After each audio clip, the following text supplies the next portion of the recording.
السلام علیکم ورحمۃ اللہ وبرکاتہ۔ ناظرین کرام، آج ہم ایک ایسی عظیم ہستی کی کہانی جانیں گے جن کا نام تاریخ اسلام میں سب سے روشن ستاروں میں سے ایک ہے۔ ایک ایسی شخصیت جن کی ایمان کی گہرائی، محبت رسول اور اسلام کے لیے قربانیوں نے تاریخ کا دائرہ بدل دیا۔ جی ہاں، ہم بات کر رہے ہیں سیدنا ابو بکر صدیق رضی اللہ عنہ کی۔ کیا آپ جانتے ہیں کہ نبی اکرم صلی اللہ علیہ وسلم کے سب سے قریبی رفیق، اسلام کے پہلے خلیفہ اور وہ ہستی جن کے بغیر اسلام کی ابتدائی تاریخ کا تصور بھی ناممکن ہے؟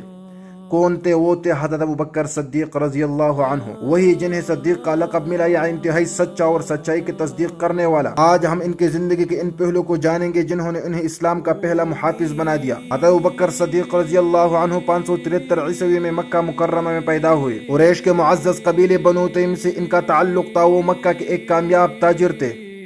اپنے اخلاق، دیانتداری اور علم الانصاب کی وجہ سے ہر خاص و عام میں مشہور تھے۔ جب نبی اکرم صلی اللہ علیہ وسلم نے اسلام کی دعوت دی تو جانتے ہیں کیا ہوا؟ حضرت ابوبکر صدیق رضی اللہ عنہ نے ایک لمحے کی تاخیر کے بغیر اسلام قبول کر لیا۔ وہ آزاد مردوں میں سب سے پہلے مسلمان ہوئے۔ انہوں نے صرف خود اسلام قبول نہیں کیا بلکہ ان کی دعوت پر حضرت عثمان غنی، حضرت زبیر بن عوام، حضرت عبد الرحمن بن عوف جیسے کئی جلیل القدر صحابہ کرام بھی دائرہ اسلام میں داخل ہوئے۔ یہ ان کے گہری بصیرت اور تاثیر کا ثبوت تھا۔ مکہ کے 13 سال جب مسلمانوں پر ظلم و ستم کی انتہا کر دی گئی تو اس وقت حضرت ابوبکر صدیق رضی اللہ عنہ سایہ بن کر رسول اکرم کے ساتھ رہے۔ آپ صلی اللہ علیہ وسلم کے ہر دکھ میں شریک، ہر مشکل میں ڈال، لیکن ان کی رفاقت کا سب سے بڑا امتحان اور حسین باب ہجرت مدینہ کا سفر ہے۔ جب کفار مکہ نے نبی اکرم صلی اللہ علیہ وسلم کے قتل کا منصوبہ بنایا تو اللہ کے حکم پر آپ نے ہجرت کا ارادہ فرمایا، اور اس مشکل ترین سفر میں ان کے واحد ہم سفر کون تھے؟ جی ہاں، حضرت ابوبکر صدیق رضی اللہ عنہ۔ غار سور کا وہ ایمان افروز منظر یاد کیجئے جب ساتھ نے حضرت ابوبکر صدیق رضی اللہ عنہ کو ڈس لیا تو انہوں نے صرف اس لیے آہ نہیں بری کہ کہیں رسول اکرم صلی اللہ علیہ وسلم کی نیند میں خلل نہ آ جائے۔ یہ تھے ان کے محبت اور جان نثاری۔ قرآن مجید نے بھی ان کے اس سفر کو اس طرح بیان کیا جب وہ دونوں غار میں تھے اور نبی اکرم صلی اللہ علیہ وسلم اپنے ساتھی ابوبکر سے کہہ رہے تھے، غم نہ کرو، بے شک اللہ ہمارے ساتھ ہے۔ سبحان اللہ۔ 11 ہجری رسول اکرم صلی اللہ علیہ وسلم کی وفات یہ وہ دن تھا جب مسلمان ایک ناقابل تصور صدمے سے دو چار تھے،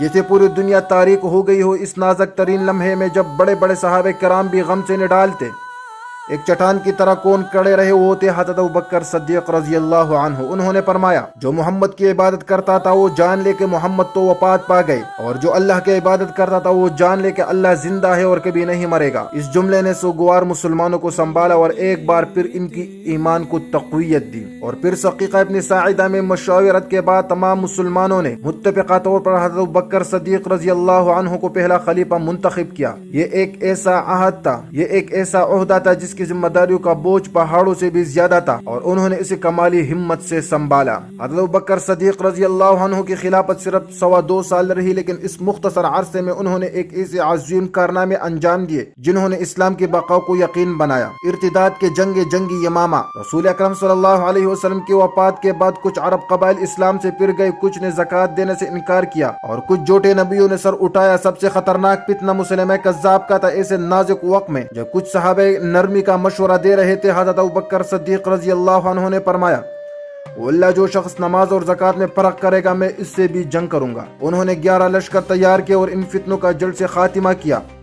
جنگی امامہ میں مسلمہ کذاب کا خاتمہ، اور اس طرح مسلمان کی وحدت اور ریاست کا تحفظ یقینی ہوا۔ انہیں بجا طور پر اسلام کا پہلا محافظ کہا جاتا ہے۔ جمع قرآن کا عظیم کارنامہ۔ جنگ یمامہ میں بہت سے حافظ قرآن شہید ہو گئے تھے۔ حضرت عمر رضی اللہ عنہ کے مشورے پر حضرت ابوبکر صدیق رضی اللہ عنہ نے قرآن مجید کو ایک مصحف کی شکل میں جمع کرانے کا تاریخی فیصلہ کیا۔ یہ وہ کام تھا جس نے آج تک قرآن مجید کو اس کی اصل حالت میں محفوظ رکھا۔ یہ پوری امت مسلمہ پر ان کا بہت بڑا احسان ہے۔ اسلامی فتوحات کی بنیاد آپ نے صرف جزیرہ عرب کو ہی نہیں سنبھالا بلکہ رومیوں اور ایرانیوں کے خلاف بھی لشکر روانہ کیے اور شام و عراق میں اسلامی فتوحات کی بنیاد رکھی۔ یہ آپ کی بصیرت کا نتیجہ تھا جس نے بعد کے عظیم اسلامی سلطنتوں کے راہ ہموار کی۔ حضرت ابوبکر صدیق رضی اللہ عنہ کی شخصیت سچائی، سادگی، ایثار اور قربانی کا حسین امتزاج۔ خلیفہ ہونے کے باوجود وہ خود بازار سے سودا خریدتے، غریبوں اور بیووں کے گھروں میں پانی بھرتے۔ ان کے عاجزی اور سادگی لازوال تھی۔ ان کی ایمان اور یقین کی گہرائی ایسی تھی کہ کوئی بھی مشکل ان کو متزلزل نہ کر سکے۔ اپنی ساری دولت دین کے راہ میں لٹا دی اور ہمیشہ رسول اللہ صلی اللہ علیہ وسلم کے ہر قول و فعل کے سچائی پر کامل یقین رکھتے۔ 13 ہجری میں حضرت ابوبکر صدیق رضی اللہ عنہ نے وفات پائی اور انہیں رسول اکرم صلی اللہ علیہ وسلم کے پہلو میں دفن کیا گیا۔